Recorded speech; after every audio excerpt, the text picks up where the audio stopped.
ကျွန်တော်တို့တိုင်းပြည်သားတွေအားလုံးဘယ်ပါတီဘယ်အဖွဲ့အစည်းကိုပဲဖြစ်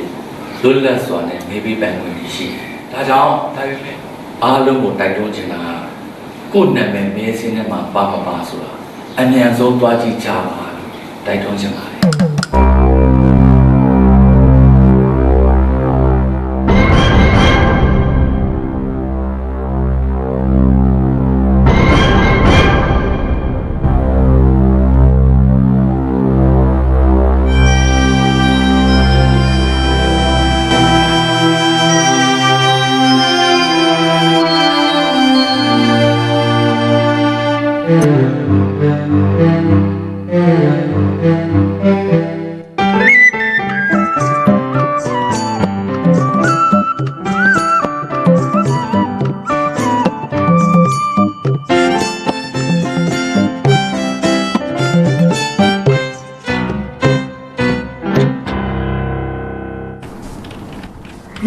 မဲစင်းတွေပြည့်လောက်ပြီလားတွေးမှုဟုတ်ကဲ့ပြီးပါရောဗျာဒါဆိုမျိုးနယ်ကခွင့်မြင့်ရပြီမို့ဘုံမှာကရုံးထုတ်လိုက်ပါဗျာဟုတ်ကဲ့ကို့အမီပါမပါရက်ွက်တို့ရက်ကတိုင်းကြည့်လိုက်တာပေါ့ဗျာဟုတ်ကဲ့ပါဟုတ်ကဲ့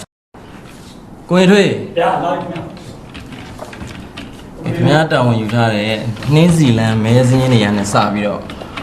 ဘုံမှာကတ်လိုက်တော့ဗျာဟုတ်ကဲ့ခင်ဗျာပြီးမှတခြားလန်းစင်းတွေကတ်ကြတာပေါ့ဟုတ်ကဲ့ကောင်းပါဗျာ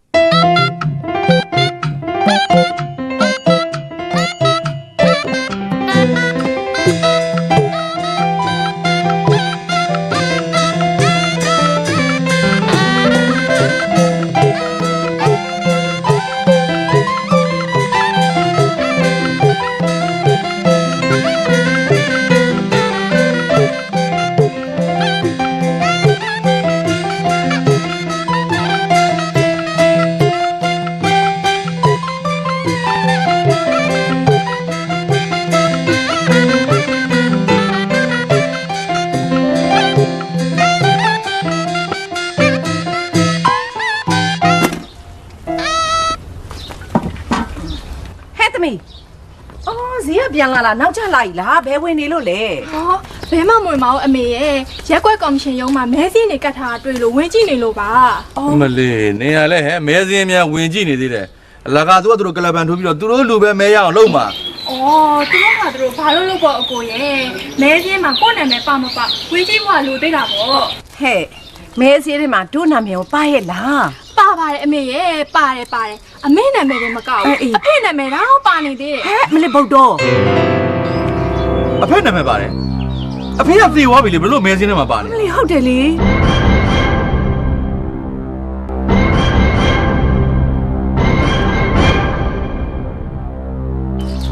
ဟမ်ဒါလည်းအကြံဖန်လောက်တာပဲနေမှာအဲ့ဒါအကြံဖန်မောကွာ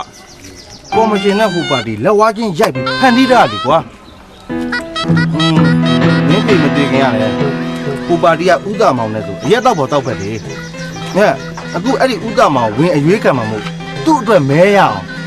တည်တဲ့သူနာမည်မဲစင်းနဲ့ထည့်ထားလေကွာဟမ်သေသွားတဲ့ငါအဖေနာမည်ကျတော့မဲစင်းထဲမှာပါတယ်ရှင်နေတဲ့ငါနာမည်ကျတော့မဲစင်းထဲမှာမပါဘူးအေးမင်းကကြစ်တီးကြစ်ကန်ကောင်ဆိုတော့ဟိုပါတီကမင်းကိုမယုံလို့မင်းကိုမဲစင်းတွေကပယ်ထားတာနေမှာဗောကွာဟာဒီလူကြီးတွေကတော့ကွာအေးအောင်ရစေမင်းကအဲ့လိုချစ်ကနေစီစိတ်လို့တယ်လို့မင်းဟိုတော့ထောင်းတော့ရောက်သွားသတိရအောင်စိတ်အေးထားပြီးစဉ်းစားကြစမ်းပါကွာအဲ့ဒါခုဒီရွေးကောက်ပွဲကော်မရှင်အဖွဲ့ဝင်နေမှာငါ့ဦးထုမောင်ကြီးဆိုရှိပါရဲ့ကွာမင်းတို့အခုလိုမျိုးကွာမကျင်တဲ့တာပဲရှိလို့ရှိရင်သူ့ကိုမေးလို့ရတယ်နော်မေးလို့ရရင်တော့ကောင်းတာပေါ့ဟေးမေးမယ်ကွာအေးခုလိုမင်းတို့လာမေးတာတိတ်ကောင်းတယ်ပေါ့မင်းတို့ခုလိုလာမေးတာကြောင့်မင်းတို့လည်းတန်တရားရှင်းသွားနိုင်တယ်လို့မဲစင်းလည်းအမှန်တိုင်းဖြစ်လာနိုင်တယ်ပေါ့ငါပထမဆုံးရှင်းပြချင်တာကတော့အခုငါတို့ကတ်ထားတဲ့မဲစင်းတွေဘယ်ကရလာတယ်လဲဆိုတာကိုပဲဒါဦးလေးတို့ပြုစုထားတာမဟုတ်ဘူးလားအေးတို့ပြုစုထားတာဟုတ်ပါတယ်တို့ကဘာကိုအခြေခံပြီးပြုစုထားတယ်လဲဆိုတော့လူဝင်မှုကြီးကြပ်ရေးဦးစီးဌာနကပုံစံ66/6ကိုအခြေခံပြီးတော့ပြုစုထားတာကွာ အိမ်တော်သူစင်းဆိုပါတော့ကွာအောင်မြင့်စင်ရဲ့အဖေကိုကျော်မြင့်ဆုံးသွားတာတော့ငါလည်းခီးလွန်နေလို့မတိလိုက်ခဲ့မိဘူးကွာဒီမဲစင်းထဲမှာပါလာတာကတော့မင်းဖေနာမဲကိုအိမ်တော်သူစင်းထဲမှာဖြစ်မထားလို့ပဲကွာ ဒါဆိုလို့ရှိရင်ခုကျွန်တော်အဖေနာမည်ကိုဒီမဲစင်းတွေကနေပြီးတော့ပြန်ပြီးတော့ဖျက်ရမှာ အေးဖယ်ထုတ်ရမှာပေါ့ကွာတည်တဲ့လူကဘယ်လိုလုပ်လာပြီးမဲပေးနိုင်ပါတယ်လေဖယ်ရမှာပေါ့ဒါပေမဲ့ဥပဒေနဲ့ညီဖြစ်အောင်မြင့်စိန်ကဒီပုံစံ၄ပုံမှာဖြည့်ပြီးကော်မရှင်အဖွဲ့ကိုတော့ဖယ်ပေးဖို့အတိပေးရမယ်ကွာ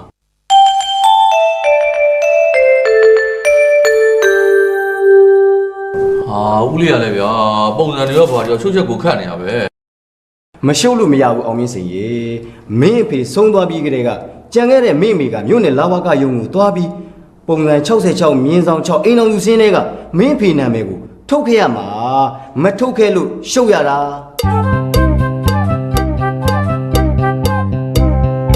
တို့ကော်မရှင်ဆိုတာကဥပဒေနဲ့အထောက်အထားနဲ့အလုပ်လုပ်ရတဲ့အဖွဲ့အစည်းပါမဲစင်းထဲမှာပါတဲ့သူတေးပြီးဆိုတိုင်းလက်ခံပြီးဖြတ်ပြီးလို့မရဘူးကွာ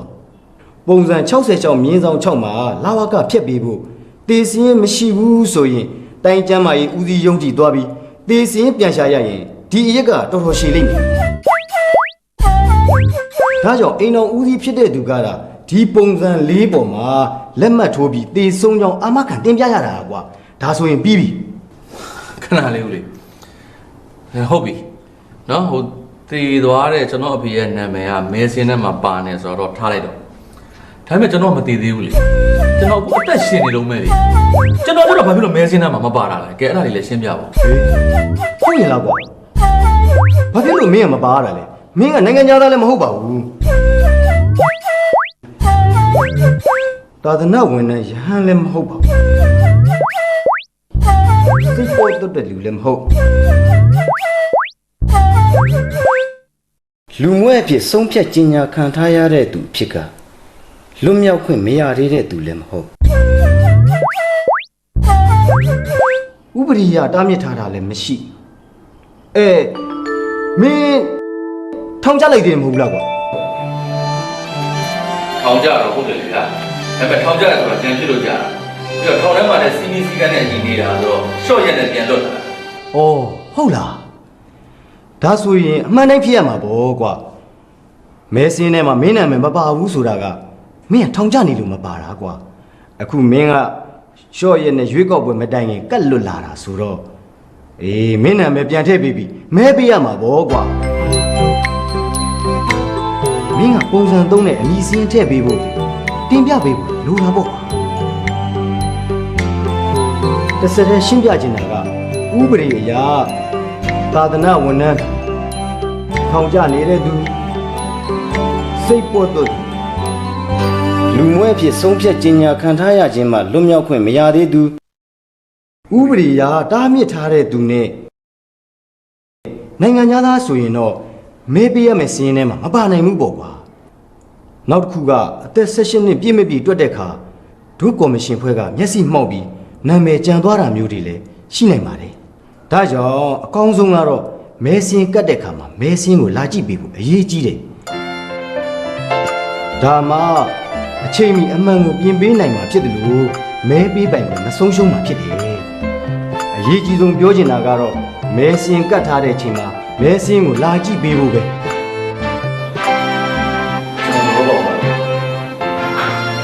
ကျွန်တော်တို့တိုင်းပြည်သားတွေအားလုံးဘယ်ပါတီဘယ်အဖွဲ့အစည်းကိုပဲဖြစ်လွတ်လပ်စွာနဲ့နေပြီးပိုင်ခွင့်ရှိတယ်။ဒါပေမဲ့မဲတပြားတပြားရဲ့တန်ဖိုးဟာအရန်ကိုအရေးကြီးတဲ့အတွက်ကျွန်တော်တို့တွေရဲ့အခွင့်အရေးဖြစ်တဲ့မဲပေးနိုင်မှုဆိုတာကိုယ်နာမည်မဲစင်းထဲမှာပါပြီလားဆိုတာသွားကြည့်ကြဖို့ကအရေးကြီးဆုံးပါပဲ။ဒါကြောင့်အားလုံးကိုတိုက်တွန်းချင်တာ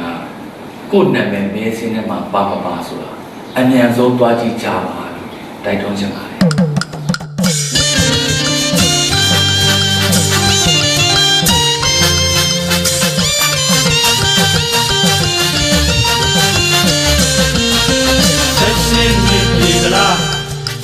မဲပေးခွင့်ရှိသလား